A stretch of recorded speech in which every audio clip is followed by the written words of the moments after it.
Okay, well, good morning. Happy Friday. How's everyone doing? Yeah? Wonderful. You guys excited for today? Of course. Yeah. Yes, Yes. That faces on, yeah, thanks, Rosie. Yes. Awesome. Well, we definitely are super excited for today. We're going to kind of change it up a little bit. It's not going to be your traditional contract class. It's going to be more of a kind of role play parameter of what this will actually look like in real time. So I have one of my phenomenal broker associates, Mr. Steve Gottlieb. So let's give Steve a round of applause. Thank you. Yeah. So Steve is actually going to be playing the role as a real estate broker, and I'm going to be playing the role as a buyer. So Steve is going to basically do a buyer consultation and best practice and how we're going to navigate this. So that way you have a better understanding with some of the questions that I might have to see, or also if anyone on Zoom or anyone here in class too, write down your thoughts, put some parameters in place. Let's say you have some questions that you want to throw at Steve, write them down, and that way we can address them. Fair enough? Excellent. Awesome. All right, guys. So I'm going to be, again, playing the role as the real estate agent. Simon's going to play the role of the buyer. But I'm also, at the same time, for the purpose of our class, also going to be playing the role of teacher as well. Okay. And so, one of the things that I wanted to be able to do, and how I'm going to be operating for my business, is showing you what I'm going to be doing when having the consultation with the buyer. Now, I will say, having this new BRBC form absolutely now forces us as agents to actually now end up having conversations with our prospective buyers, because we're forced to. Prior to the settlement, plain and simple, we picked up potential buyer leads at open houses. Okay, we may have got them on our websites, social media, what have you. They ended up putting their parameters as to what they're looking for. You pop them into the MLS, set up a search parameter, put them on an auto search, and away you go. And they would get the emails of a home that may have caught their interest, and they would email you saying, "Hey, this one looks interesting. Can I end up seeing this house?" You end up seeing it. Maybe probably the first time you met them in person, maybe even at the house for the very first time. And you had zero dialogue about commission. It was only about the house, and hopefully you also find out about their financial ability. Well, this changes all the rules now. Okay, so one of the things, if you haven't already, how many of you have actually pulled up the BRBC on the forms? Okay, only a few of you. Well, just like when you pull up the RPA. The only form that doesn't come up isn't just the BRBC.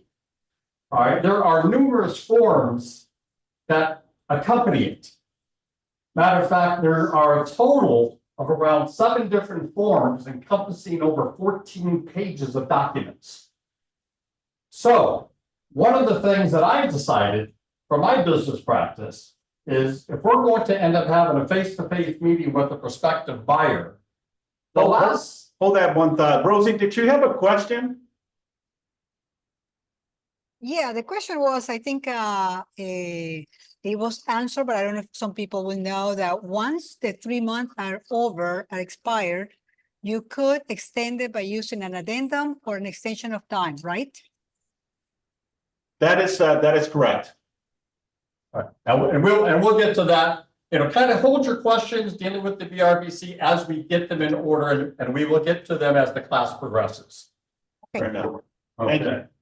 So back to the thing. One of the things that I don't want to end up doing for my buyer on a first time consultation is make it a complete contract session of bombarding them with all these forms.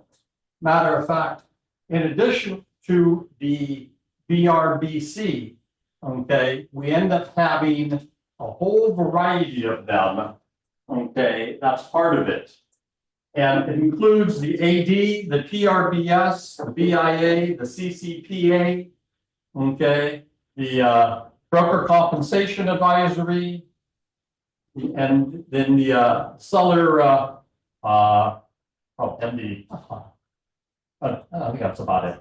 But anyways, I'm going to eliminate 4 of them at the time of the consultation. Why? These 4 forms, the AD, the PRBS, the BIA, and the CCPA, are all part of the RPA package. All right, so if you get to the point of being able to write an offer with this particular buyer, you're going to be covering these forms dealing with at the time of the RPA. So immediately then at that point, I just want to be able to eliminate this bombardment and barragement of paperwork.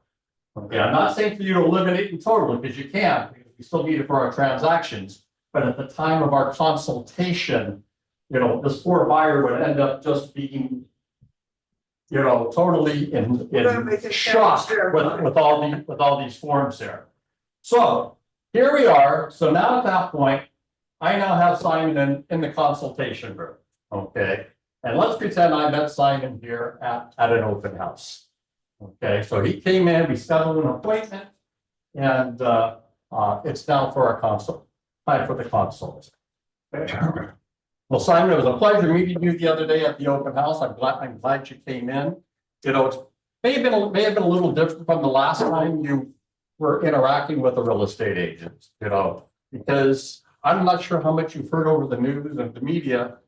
Kind of the rules of real estate have changed recently. Have you heard anything about that? Significant, yeah. I've been hearing so many changes, you know, I'm not understanding all of it. This is the reason I wanted to get some understanding of what's going on. Oh, of course. And that actually, you know, I'm not going to, what I don't want to do is get into all the ins and outs of how the lawsuit took place and why, but I want to actually go get to you, you know, how you understand as to what the end result is. Sure. The end result, for the most part, of the biggest significant change that has taken place is that buyers today are now responsible on paper for the payment of compensation to their buyer's agent.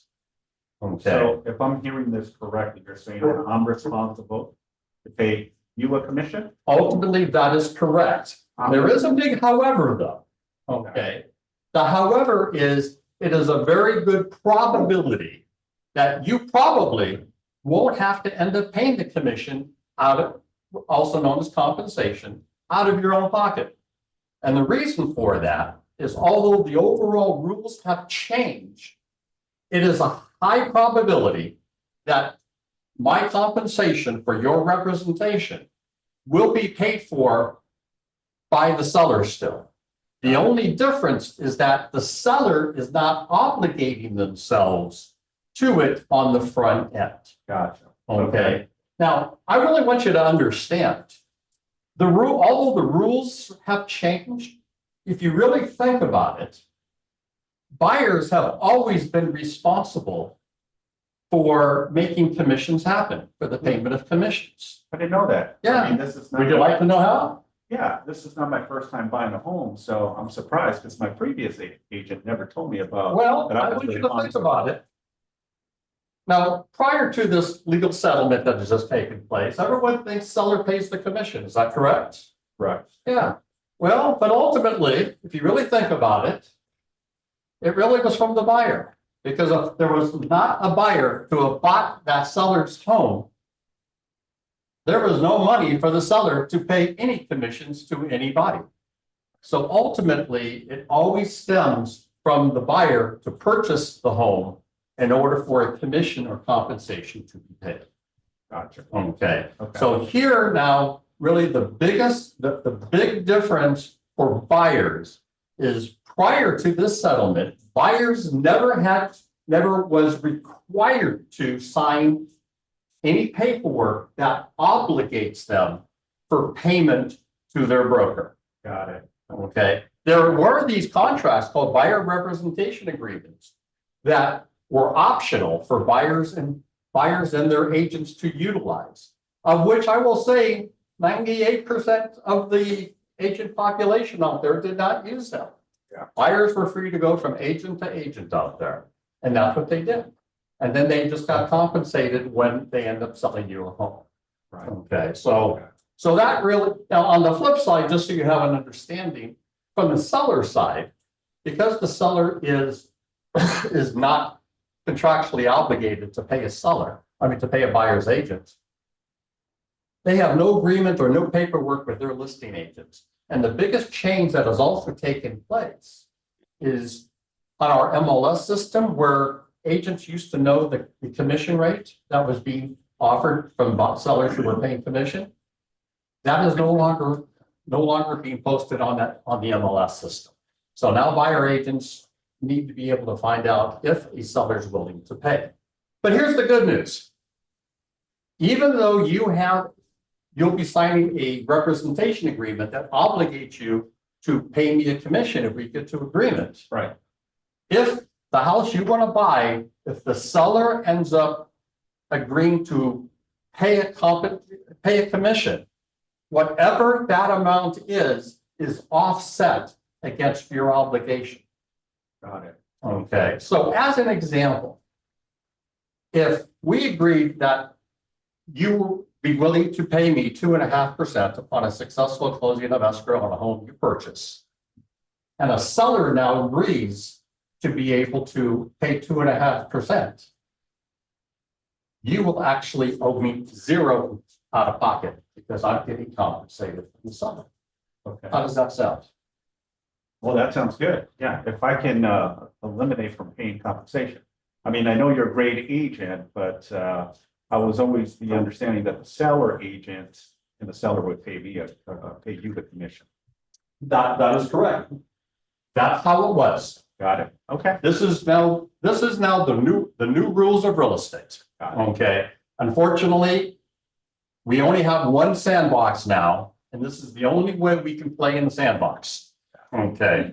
So what I'm hearing, Steve, is I have to sign now a written agreement with you. Yes. And so now, as a result, I'm going to be very candid. Okay.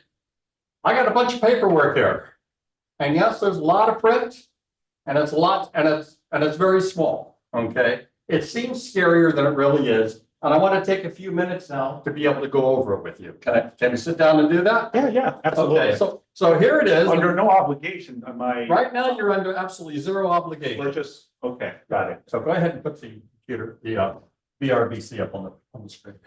Got it.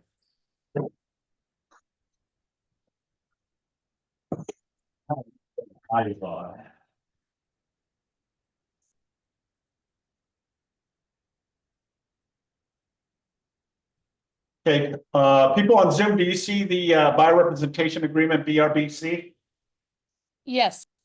Okay, awesome. Okay. All right, Steve. So All right. talk to me about this. So we're board. gonna go over this agreement together here, and I'm gonna kind of describe for you. Okay. But normally, Simon, normally I don't have my buyers end up filling in their own contracts, but we're going to play something different today, and we're going to have you actually fill in your own contract. Now, guys, normally we would not do this. This is for the classes. Yeah. Okay. All right. So very top, we're going to put today's date. Okay. And Simon, what's your legal name? It's Simon Cazares. All right. If you wouldn't mind writing that in. Yeah, no problem. Let me just move this a little bit. Wi-Fi here for the keyboard. Okay.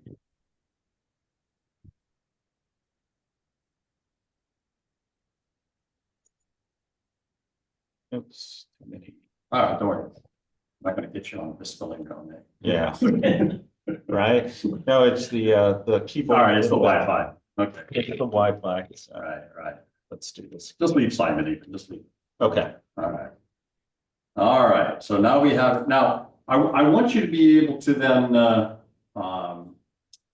see that right below the company name of Keller Williams, I want you to be able to see that this is a non-exclusive agreement by default. Okay, and what does non-exclusive agreement mean? It means then that you as a buyer, if we keep it as a non-exclusive agreement, have the right to be able to then go and associate yourself with many other agents. You're not contractually bound to just me. However, though, okay, as my personal business practice, because I put time, energy, and effort in, Yes. I only work by exclusive representation. Okay. All right, which means and what that means is you have my commitment of giving my full attention to your needs. And I expect the same as return. Okay. So I do, require that I have an exclusive representation agreement. Okay. All right. Now I want you to go down to A1. You'll see the first grid here under the representation period. Yes. We have a beginning and an end period. Okay. And so we get to decide how long that representation period is. All right. It cannot exceed 3 months. All right. So we're going to, and so at that point, if normally how I like to work is I'm going to make it a 1 month agreement. Okay. Okay. I don't want to, plain and simple, I feel an obligation that I have to earn your business. Okay. Even if I don't end up successfully finding your home in this first month, hopefully you'll be able to recognize the energy and efforts and the value I bring to the table that you're going to want to renew. Got it. Okay. Right. So let's just go ahead and make it for a month there.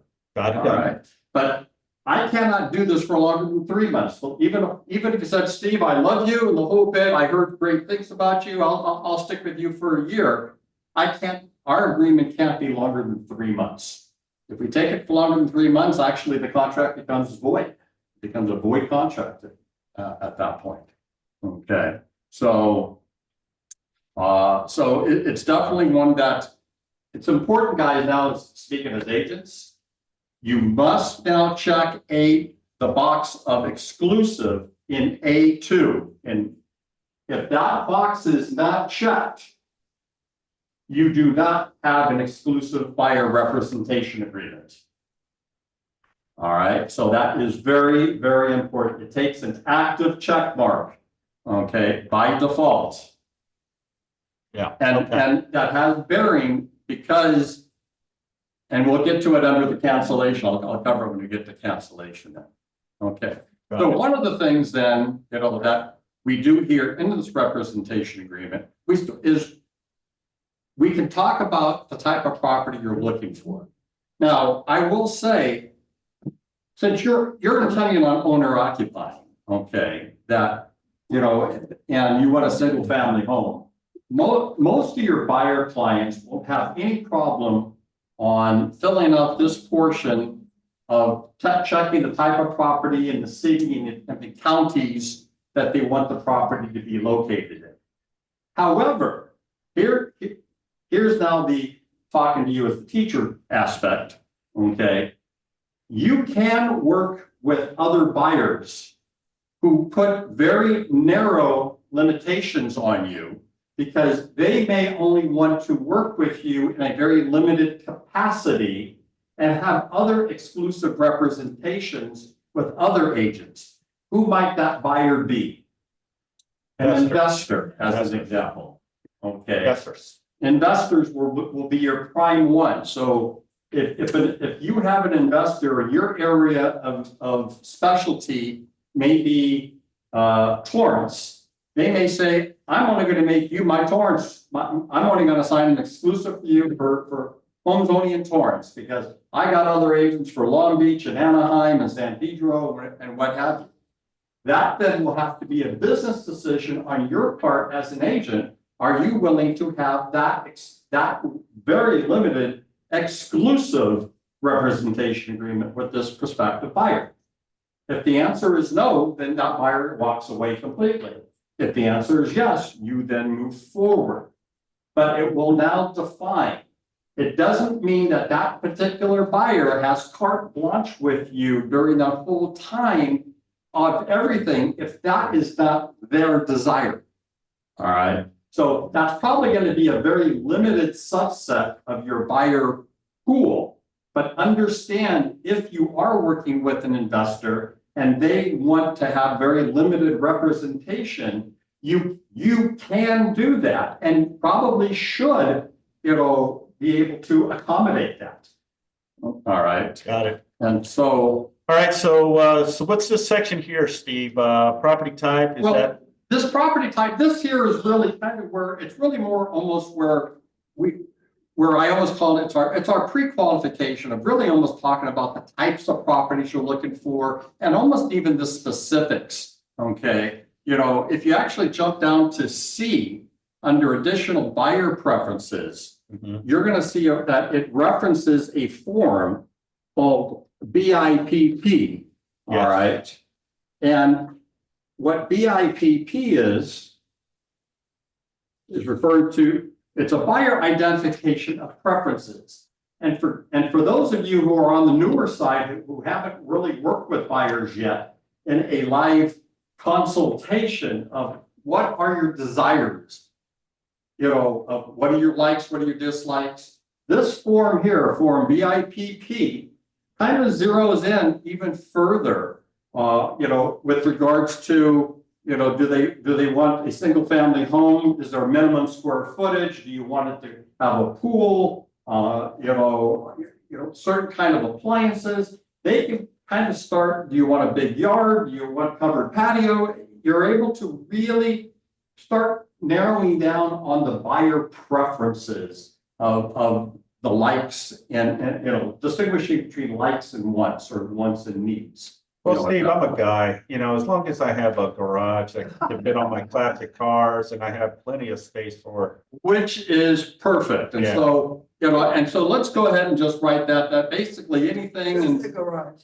you know, so what we'll do, you know, it defaults here to single family. So I'm assuming it's single family that you're Yeah. interested in, Simon? Yes, sir. Yes, Okay, sir. so- I'm looking for a single family. I don't want to do, And any particular city that you're trying to focus in on? well, I mean, I'd like to see a city of, Torrance here, so. All right, so we'll type in, you know, Torrance, but also possibly the neighboring cities, Redondo Beach, Lomita maybe, RPV, Sure, okay? Torrance it is.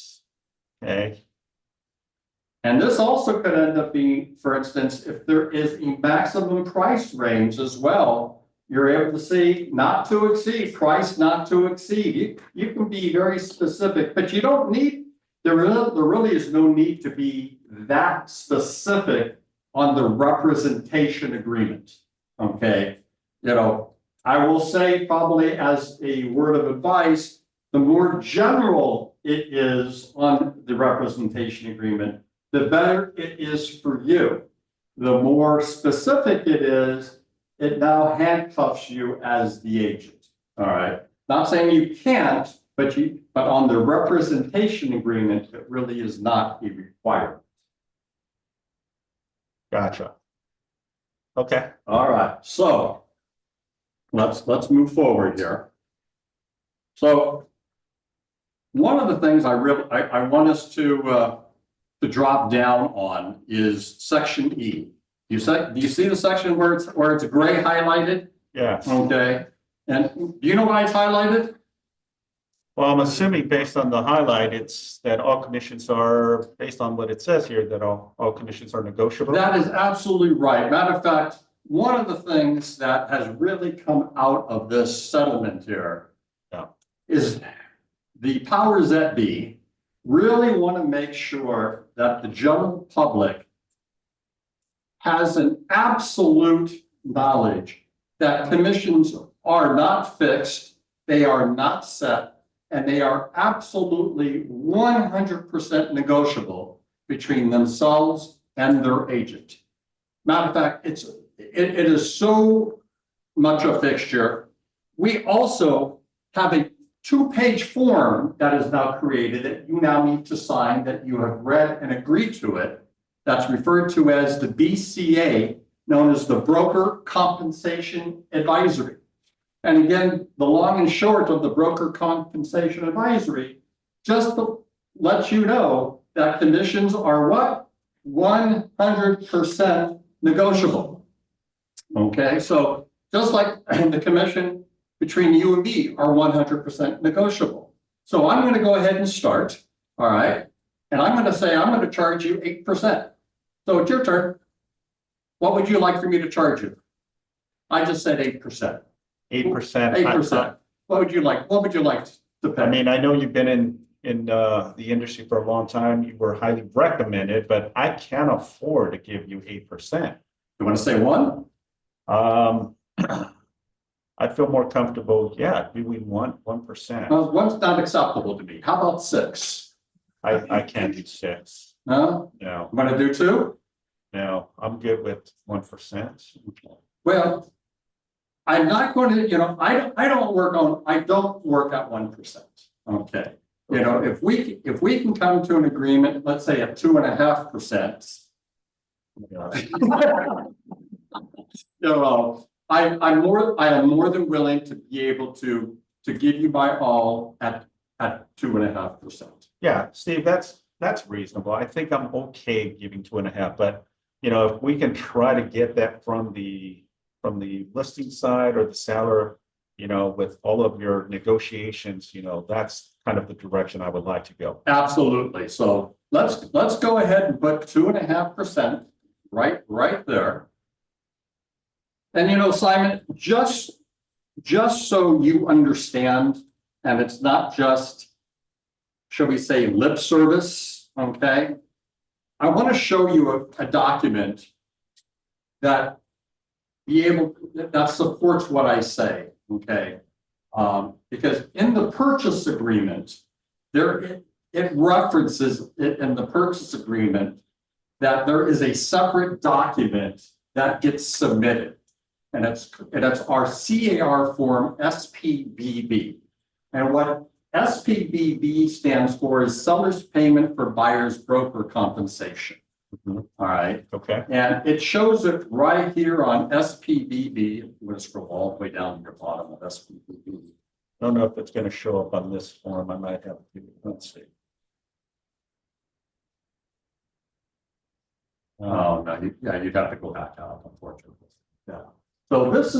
So guys, one of the things I think is very important, if you're now talking about a buyer is not obligating themselves to have, for payment to their broker, I think by being able to show them form SPBB and that this is where you will fill out 2.5%, that this is the form that is then used, okay, when an offer is then written, okay, that then if the seller is in agreement, the seller will end up signing that.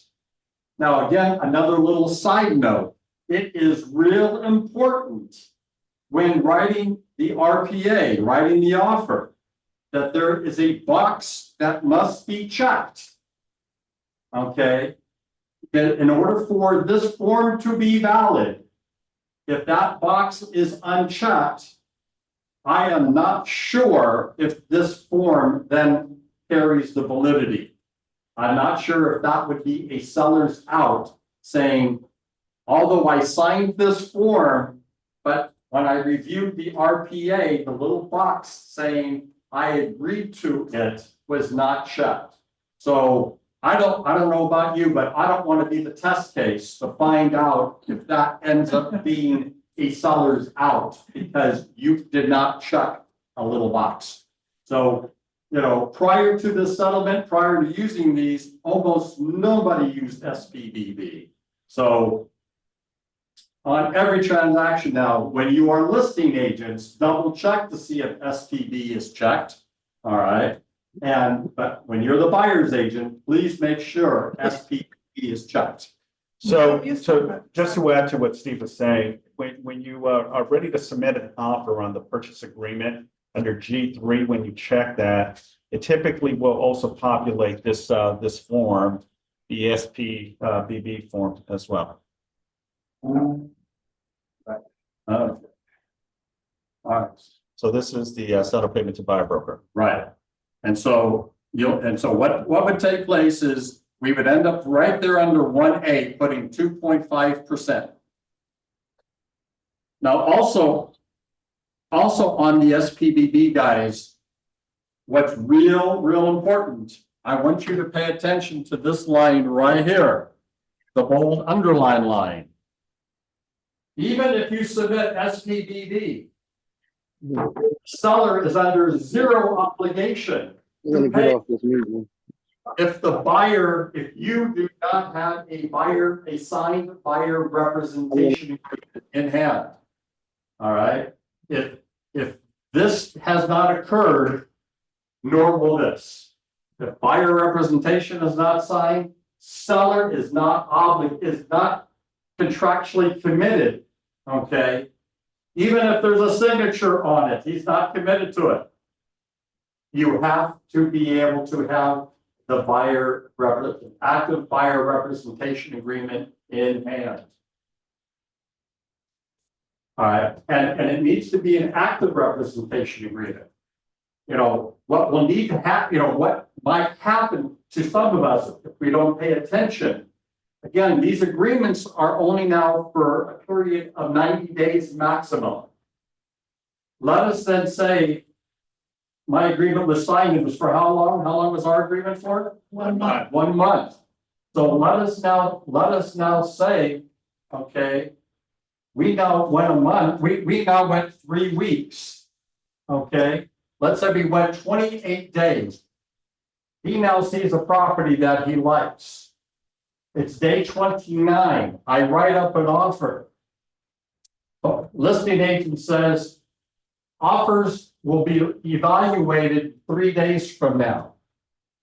Okay, now puts our buyer agreement expired.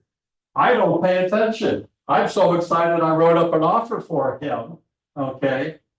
What is now and what have I now submitted and what's in hand at this point? It is now an expired representation agreement.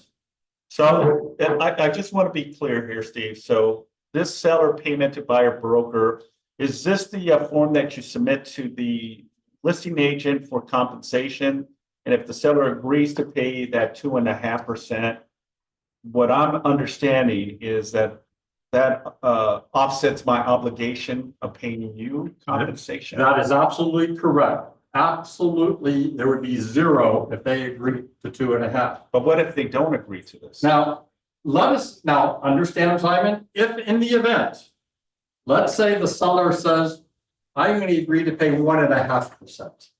Okay, Simon, that means, yes, you would be responsible for the additional 1%. And that is just like part of your closing costs. Okay, Understood. and so, Okay. all right, well, let's go back out to the buyer representation agreement again.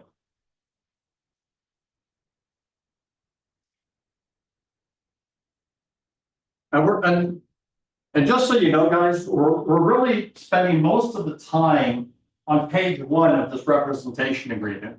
Just like the RPA. The RPA has how many pages of grid? No, just a grid.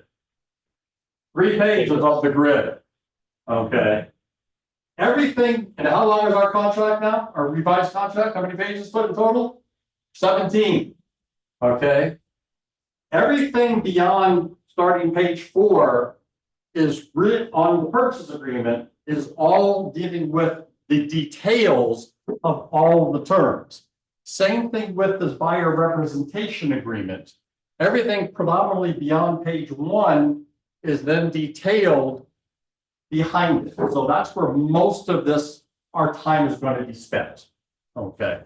So as we continue now, all right. So just like we talked about here, Simon, on E2 section, if broker receives compensation from seller or others for broker representation, the amount shall be credited against buyer's obligation to pay broker. Right there. Okay. Okay. So 2E1 references this amount here, the 2.5%. That is absolutely correct. Understood. Okay. Yeah, that makes sense. So I want you to go after the listing agent and seller for compensation. And we definitely will.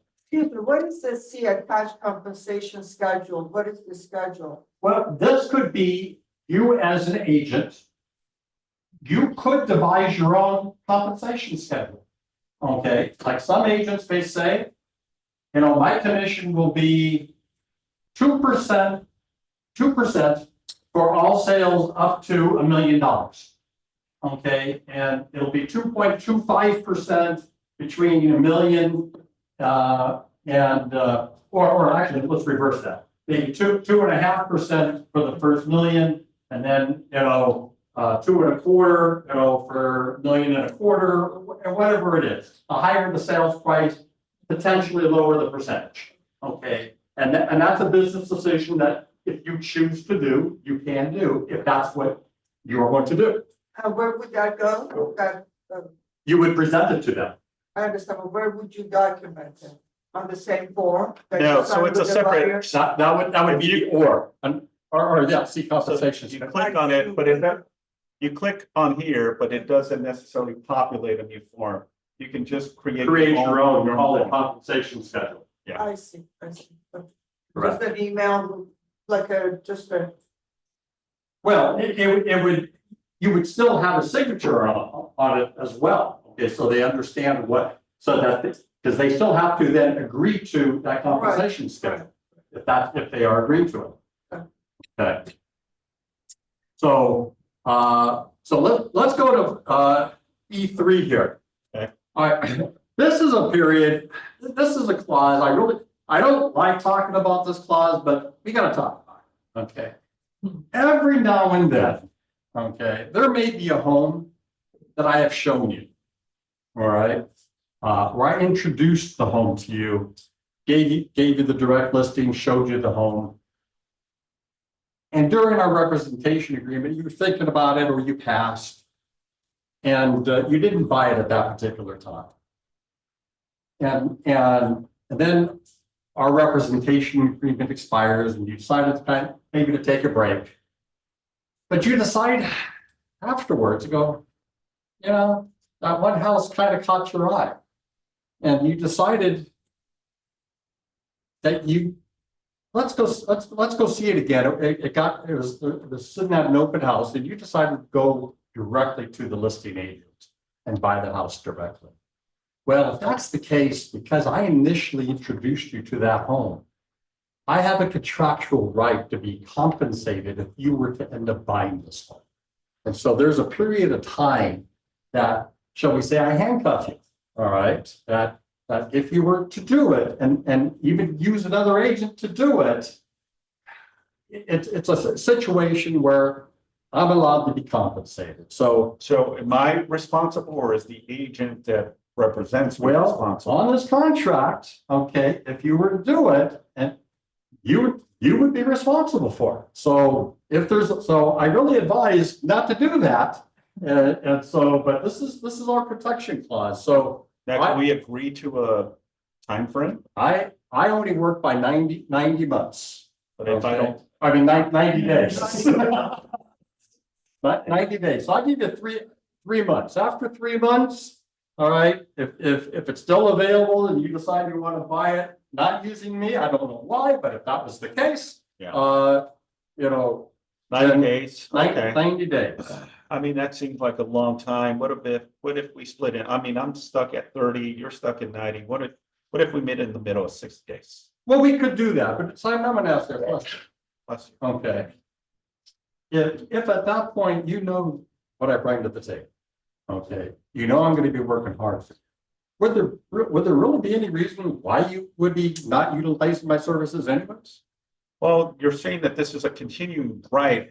And what I'm hearing is this is after we have separated, right? Right, but this is, but Meaning that remember, this is also on the this basis is of a basically- home I introduced to you. Yeah, and I get it, but this is an agreement after the fact that you and I are no longer working, right? Mhm. Okay, and I understand that you've showed me properties, but I think 90 days just seems like a long time, Because what if a property that you showed me now does a super price reduction and I want to go buy it? I mean, I may go back to you or I might go directly to the listing agent. Well, understand, and so, but I'll tell you what, for the sake of compromise, all right, because I'm confident we're gonna even get you to another property, Yeah. even without having to worry about it. We'll go ahead and put 60 days. Okay, that seems fair to me.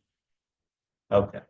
Okay, So there's no mention of a list of properties here, well, but you Well- do have to submit that. right? yeah, well, right, so and that is, I appreciate Joe. All right. So one of the things, just so you have an understanding here, Simon, Yes. if upon the expiration of our representation agreement, okay, in order for me to be able to enforce this clause, I have to now provide you with a comprehensive list of properties that I did show or introduce to you.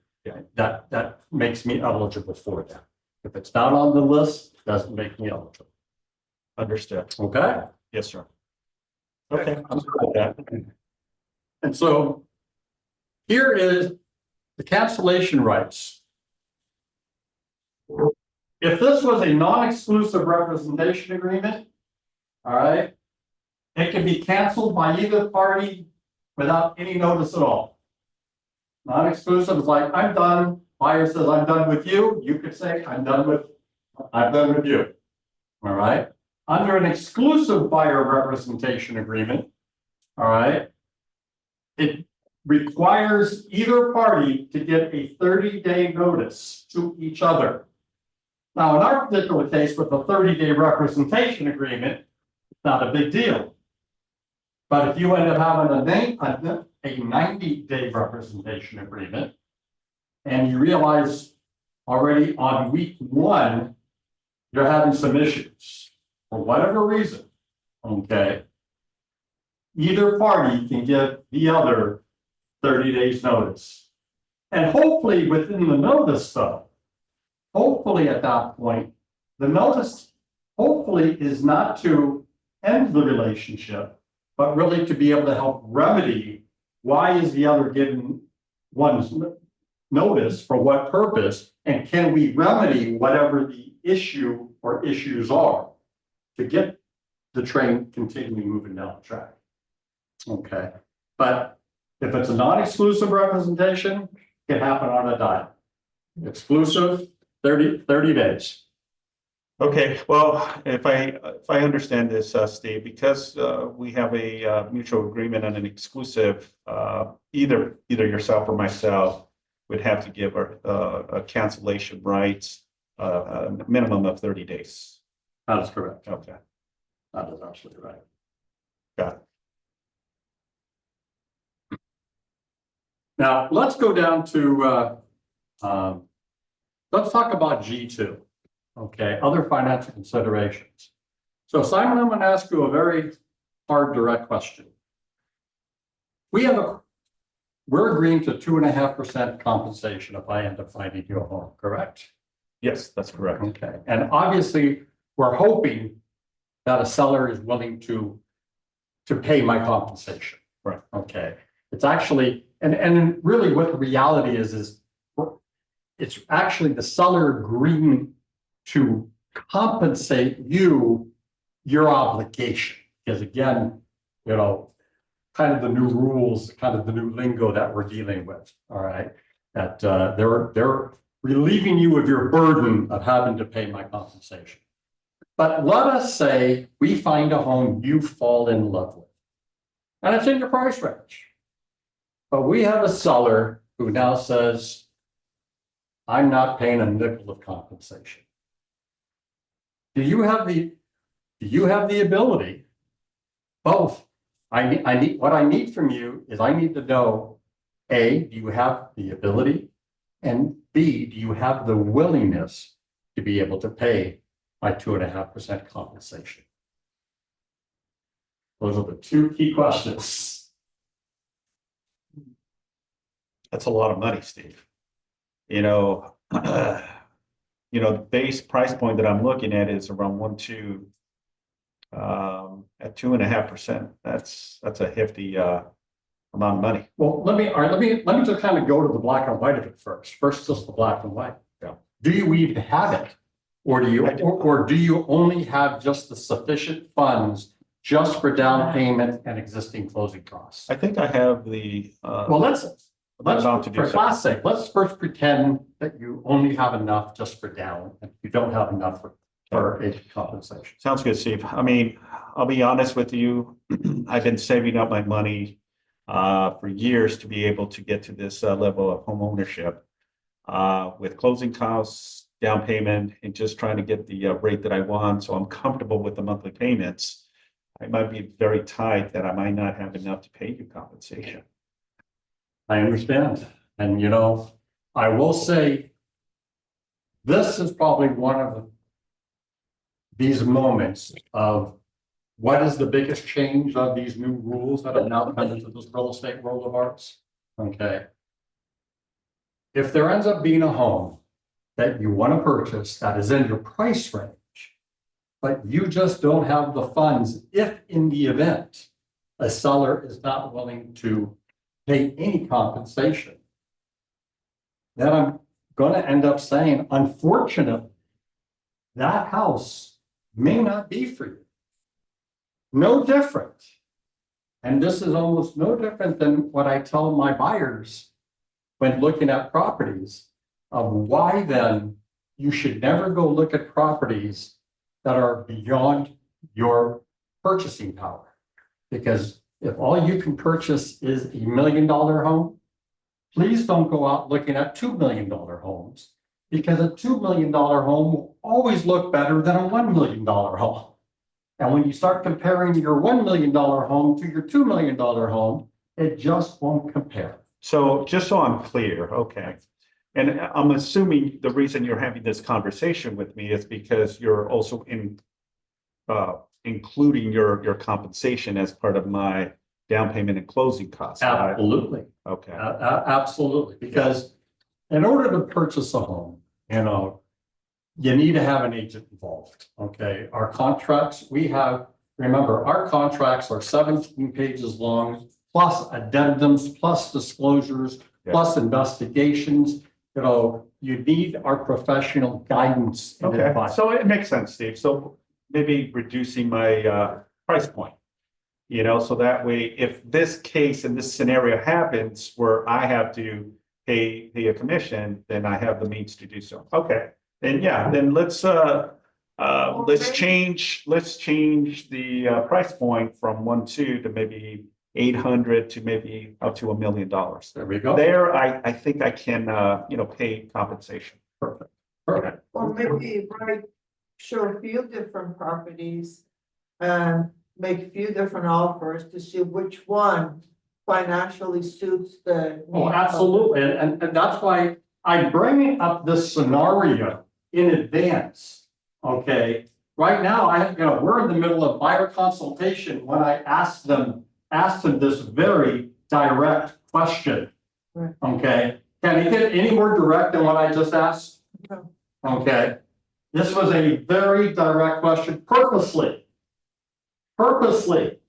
because we certainly don't want to have this conversation, okay, right after he falls in love with this home, okay, and he's all excited, and now he goes, I don't have the money to pay you, and we just found out the seller is not willing to pay any compensation. So now's the time to have this conversation. Yes, sir. This is the biggest problem that I see with the new system right here, this dilemma. So say you end up showing them the home, and it turns out he doesn't have the money to pay, and the seller agent maybe even misled you to say that there's nothing obligating them, that's all verbal. That is absolutely correct. And they go back and say, you know what, we're not gonna pay a buyer's commission, but you put the offer in, you put your 2% that you're asking for, and they say no. And that can happen. So then what happens? Like, So- when you walk from the whole deal, like your buyer doesn't get the deal, like. A couple options you can do on here, if you don't mind me No. turning in here, Steve. So that's a very good point, and that can happen, right? It will happen. I promise you it will happen. For sure. That can happen, right? So option one is obviously consulting with your client and saying, look, here's the situation. We went with the motions of submitting an offer, right? With the intent of collecting compensation from the seller, right? I submitted the proper form. We gave a solid offer. They came back and stated that they are not going to pay compensation. Okay. Per agreement, we came to an agreement that you were going to pay the compensation of 2.5%. Okay. If you don't have the means to pay me, right, then there's a couple options. Option one is, you let us know, maybe we should look at other properties. It has to come from you telling me that that's the direction you want to go. We withdraw from this and we go find another property that is willing to give compensation. Okay. Option two, if you want this property, who am I to stop you from buying this property?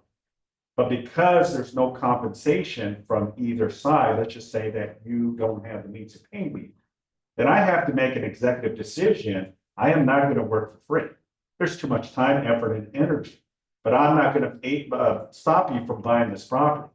Option two is I step out of this agreement, and I know it's a hard pill to swallow, folks, but that's the option. Before option two, though, there is option three. Okay, you can talk on option three. Let me just talk on option two. So that parameter in place will say, look, I get that you want this property. I can't stop you from buying this property. If you want to continue, by all means, do it. All right. I'm going to have to step out and not be part of this transaction. Now you would have to now communicate, unfortunately, with the listing agent and see if the listing agent is willing to represent or unrepresent you in that situation. Okay. How does that relate to the fact that you've signed a buyer broker agreement with them? with the Release. Yeah. You would do a release. You would have to do a termination. You would have to do a termination. Now, Steve has option. Here's option three that you would do before option two even, okay? Let's say the property, just for our sake, is $1 million and the seller says no. The offer, asking price $1 million, buyer writes up $1 million, but zero compensation. If at that point, you could resubmit $1,025,000, okay? Asking for 2.5%, that still nets the seller the same amount of money. Okay, I call it at least good old fashioned common sense. All right, at that point. Now, the negative of doing that, the negative is that if it is a requirement of a bank appraisal for, you're now inflating the sales price now by $25,000 or whatever the commission that you then are going to ask for or inflating that price to. Yeah. But I would at least then go and have that dialogue with the buyer and present it, and at least present it that way. Because, and then if the seller still says no, says, you did yourself a favor because really now you just got rid of having to deal with an unrealistic seller who doesn't understand common sense. Okay, because common sense is all about the net number. All right, at that point. And just to add to what Steve is saying, which is a good point, there's still no guarantee that even going up the price, will the seller still honor compensation, right? So in essence, it's all negotiable, right? So what if they come back and say no to your 2.5%? Well, you can negotiate and says, okay, maybe I can go for now 2% and see if that works. Okay. No difference than when you submit an offer, a counter offer comes in, buyer doesn't like that counter, they'll send their counter offer, and it's just back and forth until we can come to an agreement. What if they sign the offer, but don't sign the agreement to pay commission? The offer still would be good. No, it's not. No? You end up looking at SPBB on the RPA. Okay. The offer is contingent upon the seller signing SPBB. Okay. Good. Okay, so that is not an accepted offer. Okay, unless SPBB is signed, it is not an accepted offer, even if that purchase agreement is signed. Hence, that is why that little check mark under SPBB is critical. Joe, question and then Farrah. So I think there's a third option here in that I can then negotiate, it's been turned down by the seller. My compensation. I know that my buyer may have some more cash that they might be willing to put in. I can renegotiate my commission with them at that point. Would that be accurate?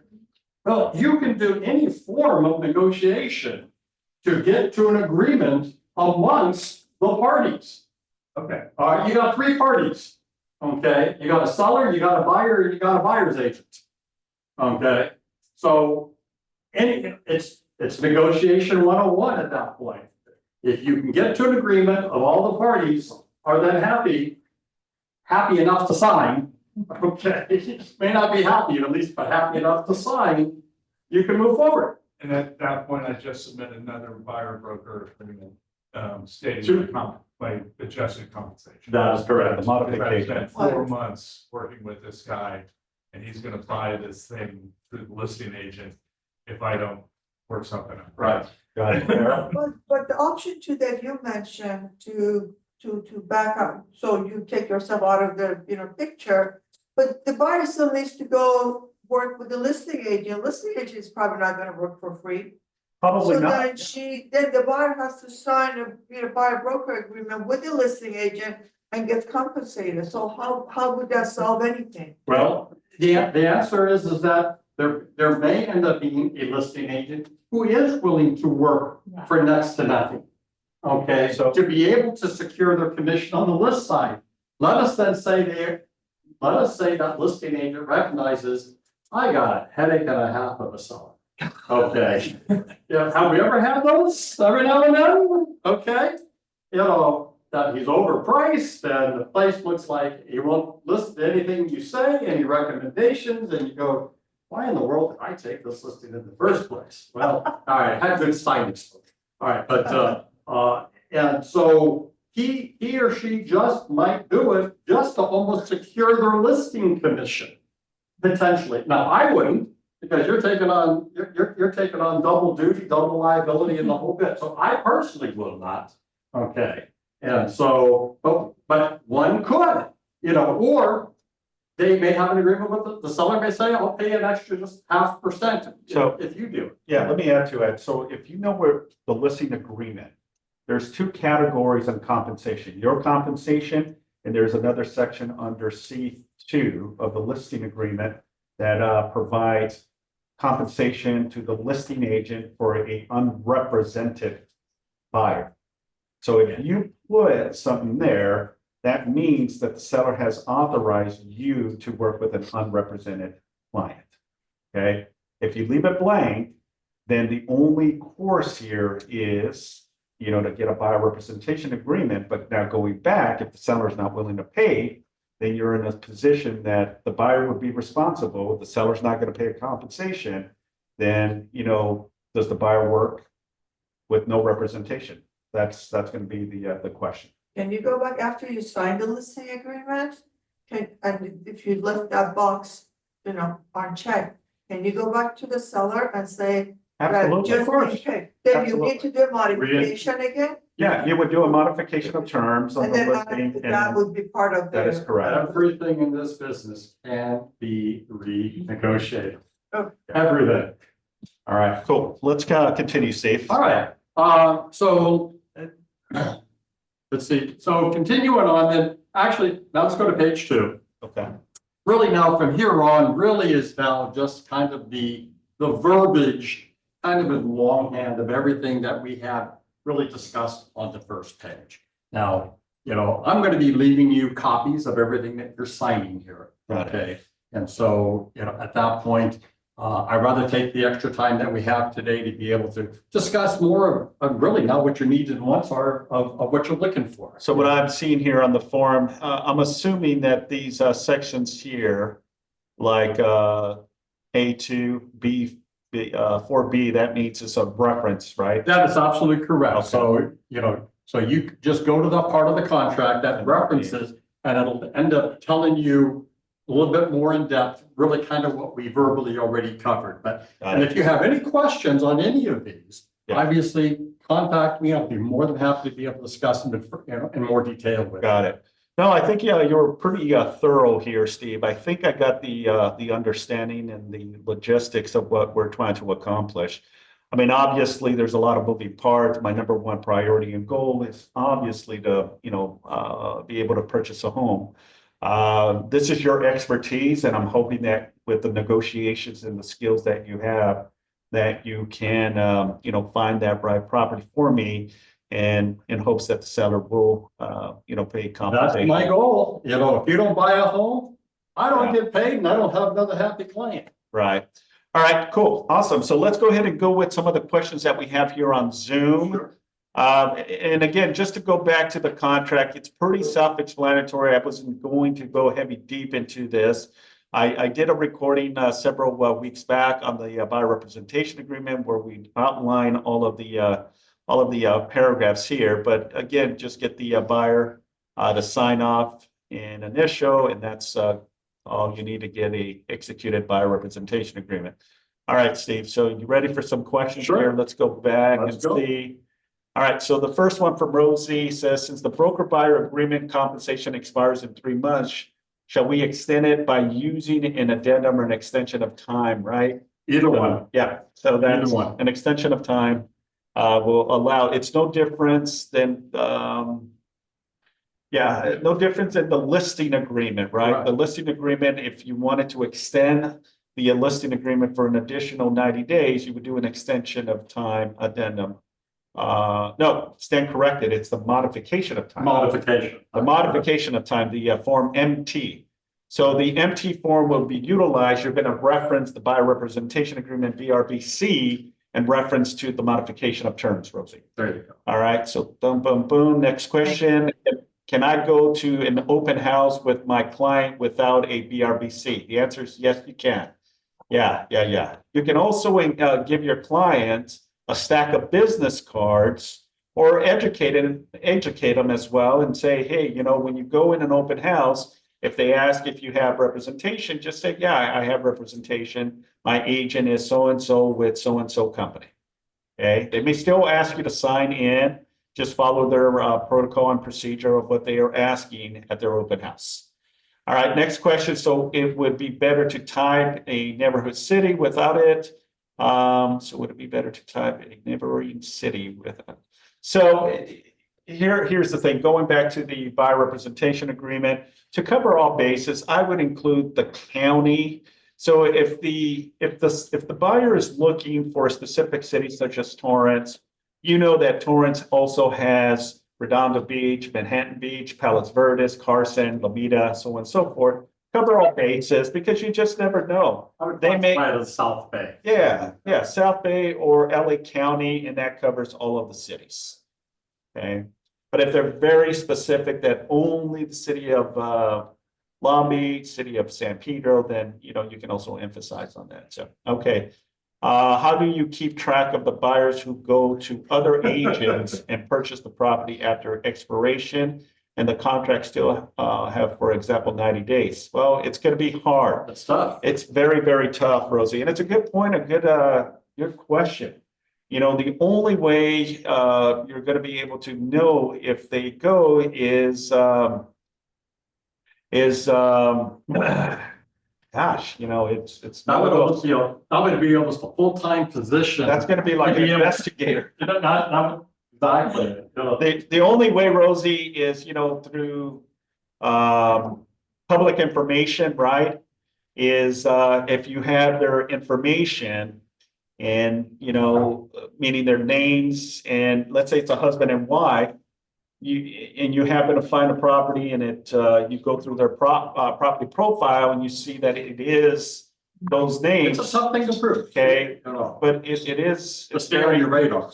Stay on your radar. It's very hard, right?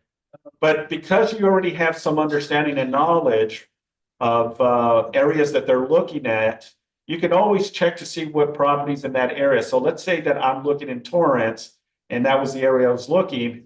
I can always go on the MLS, check on all of the properties that are pending in Torrance and then close. And then I can check on, okay, these are pendings. Let me keep an eye on this because you're not going to know who the buyer is until it closes, right? And that becomes public record, county recorder's information. And now you can see if that buyer ended up buying. Then we can go after for compensations and damages. Okay, good question. So do like an alert on the MLS, like as I'm showing people homes, specific buyer, I add that home to a list that sets an alert that if there's any change in status. Sure. I get That's a good one. Yeah, absolutely. Yep. All right, Tom says, is this recorded? So where would I find it? Okay, so Tom, it is being recorded. You should be able to see it at our KW YouTube channel. And I think they'll also distribute it out to all of the agents as well on an email. Simon, I have a question. Yes, sir. If we are going to get compensated from the buyer directly, and that was one of the things that the DOJ has been saying, is like that we lack innovation in like how we get compensated. If they're gonna pay us directly, do we even need a buyer broker agreement that's not gonna go into escrow? Yeah, moving forward, any conversations you have with a potential buyer that is looking to purchase, you need to have a buyer representation agreement. Because remember, the contract is not with us, it's the brokerage. Okay, they have a contract with the brokerage, of where the agent of the brokerage. Okay, so it's Keller Williams South Bay. Okay. So if we sat down with them and said, look, because this is where I see the industry going, it's gonna be flat feet type thing. Like, you know, pay me $5,000 and I'll work for you and this is what's included. That goes, we still have to do all this? Yes, Yes. yeah, you have to. That's part of the new rules moving forward. Yeah.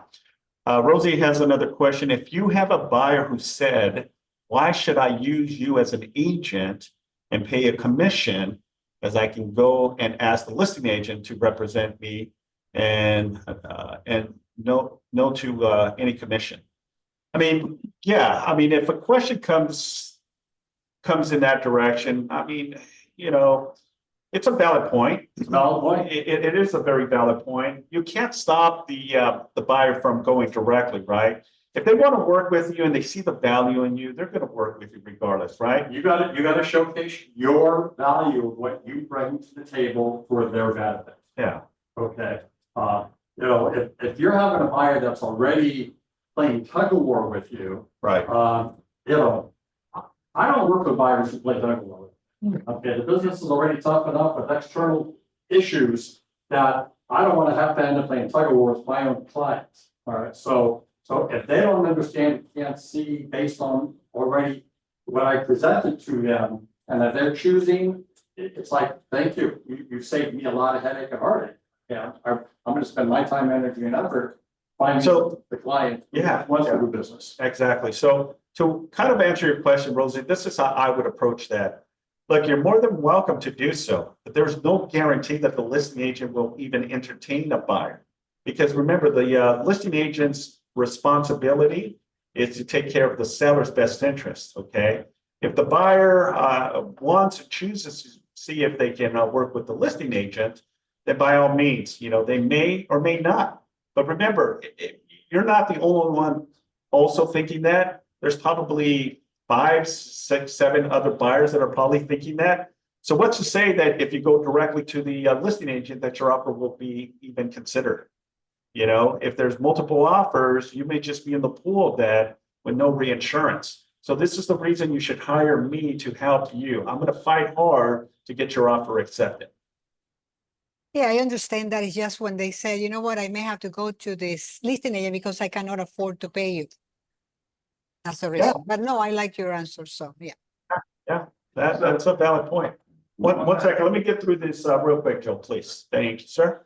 All right, so Julie, I wonder how many buyer agents will close with no commissions being paid. Well, let me tell you the concern I have with that. Okay, and this is just my way of thinking as a broker, right? And Steve, you can chime in. You know, you go into motions because in your heart you believe that you want to work with a buyer and you want to get them their home, right? And you want to represent them, but without any compensation. You're still going to pay fees. You're still going to pay fees, especially working for a company, right? You got to pay risk management because if something happens in the future, they want to sue and they bring you involved, right? There's along that line though, isn't part of a valid contract compensations, wouldn't a contract for zero money be not valid? No, No, no.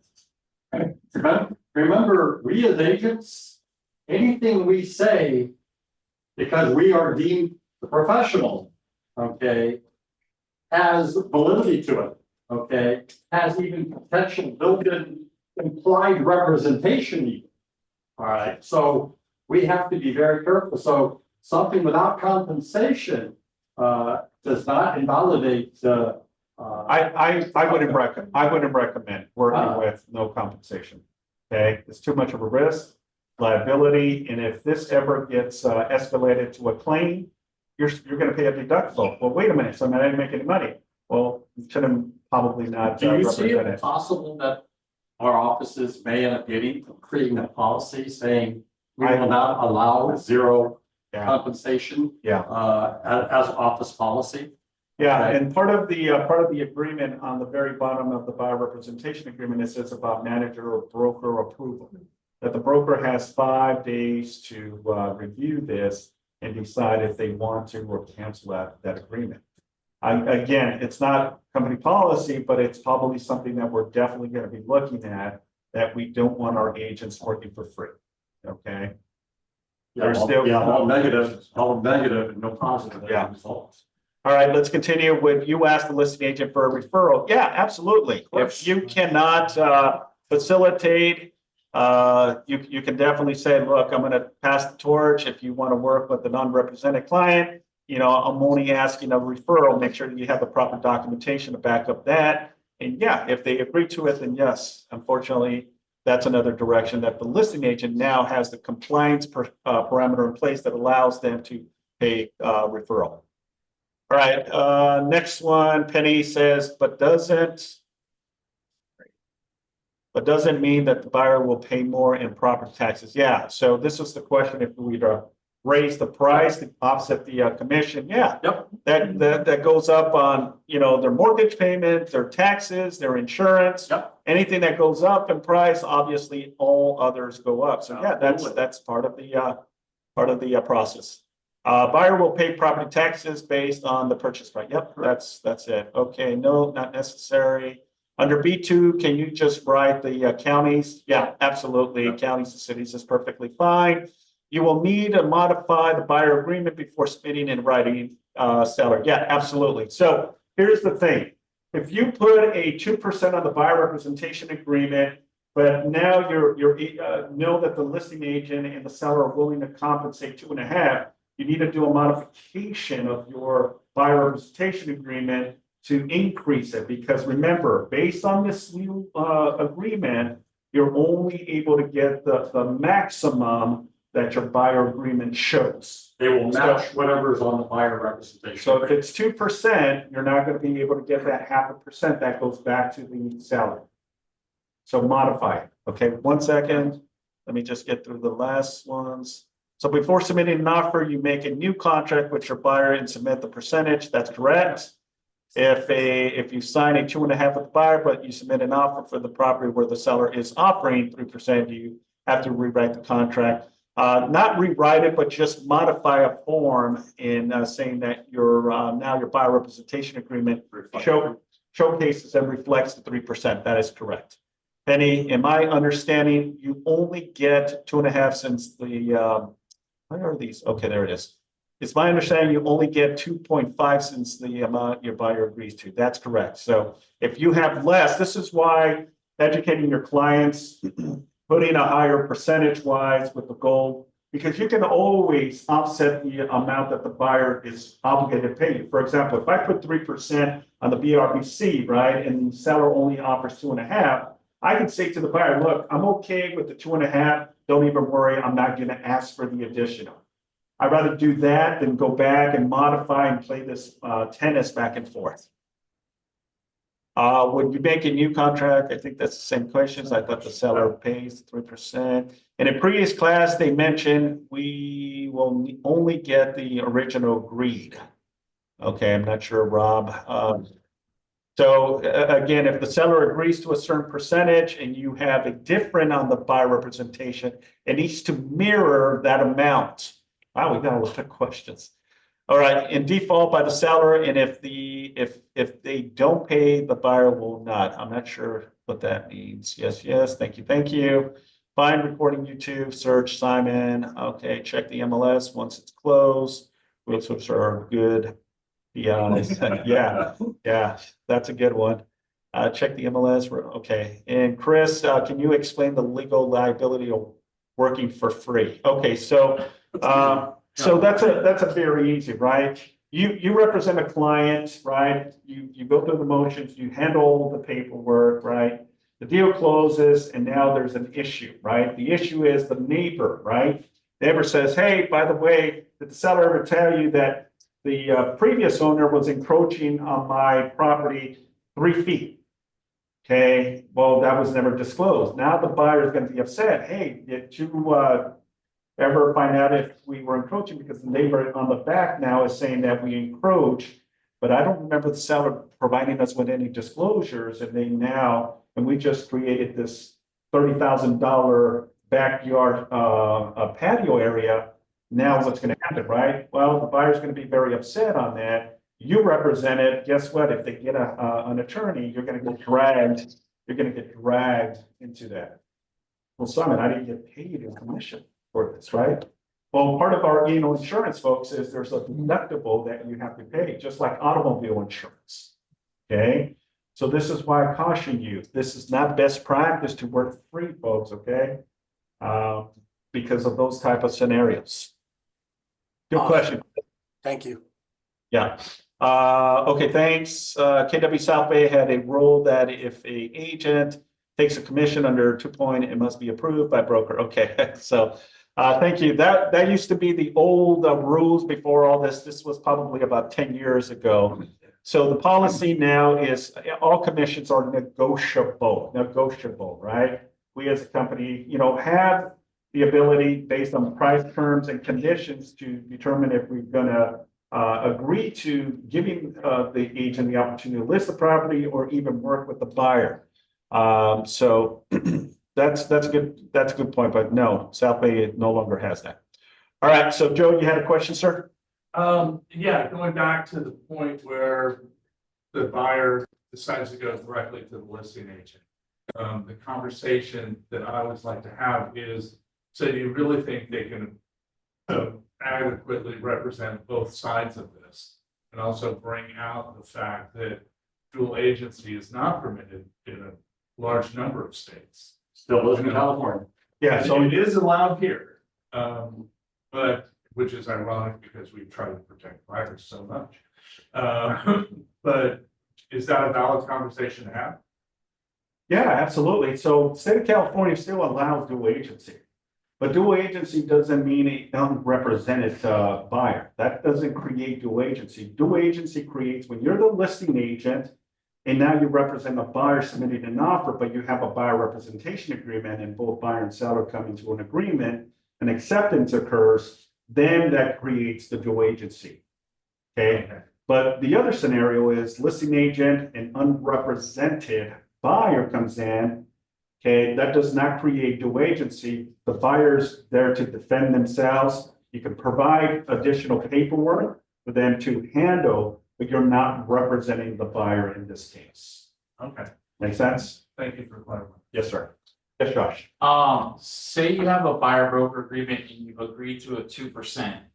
You find a property and the seller is willing to offer 3%. So you can only get 2%, but can your buyer get the other 1% for other concessions since it's not called concessions? No. What you then, but that, under that scenario, that's where you say, since your agreement was 2, seller's offering 3, you just, Mr. Buyer, okay, like, the seller's offering 3, our contract was 2, we're gonna change it. And I get the benefit of it, and then it's your choice of how you wanna end up utilizing that extra 1%. You wanna share it with the buyer?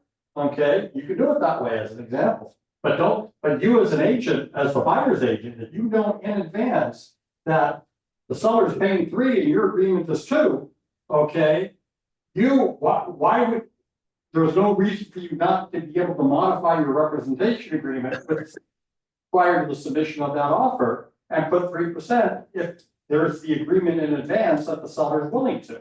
Well, I was under the impression that you can't go up. No, on- no, on no, no. You can go up between you and your buyer at any time, okay? What takes place is if you submit the 2% and the seller's offering 3, they look at it and say, well, all you get is 2, even though we said 3, because it cannot exceed what states in that written BRBC. Yeah. Okay, so you can change the BRBC prior to the seller and listing agent seeing it. And remember, the best practice here is if the seller is giving 3% and you have a 2.5%, you want to modify. That modification now allows you to collect the 3%. It still allows you to give concessions to your buyer if you choose to. You can say, look, in good faith, because we agreed at 2.5, I'm willing to give you half of that credit to you for closing costs, buy down the rate, whatever you choose to do so with that additional, because that's extra that the seller is willing to pay us. Good. And I, in return, can give it to you. It'll make you look like a champion. Yeah. Yes. If, hopefully that doesn't happen, what if the escrow goes through? And now you have a new agreement at 3%, and it has to be at least 30 days. You'll remodify it. You'll honor the old agreement. They could just put Of the course. escrow in and modify. Of course. Yes. Good questions. All right, cool.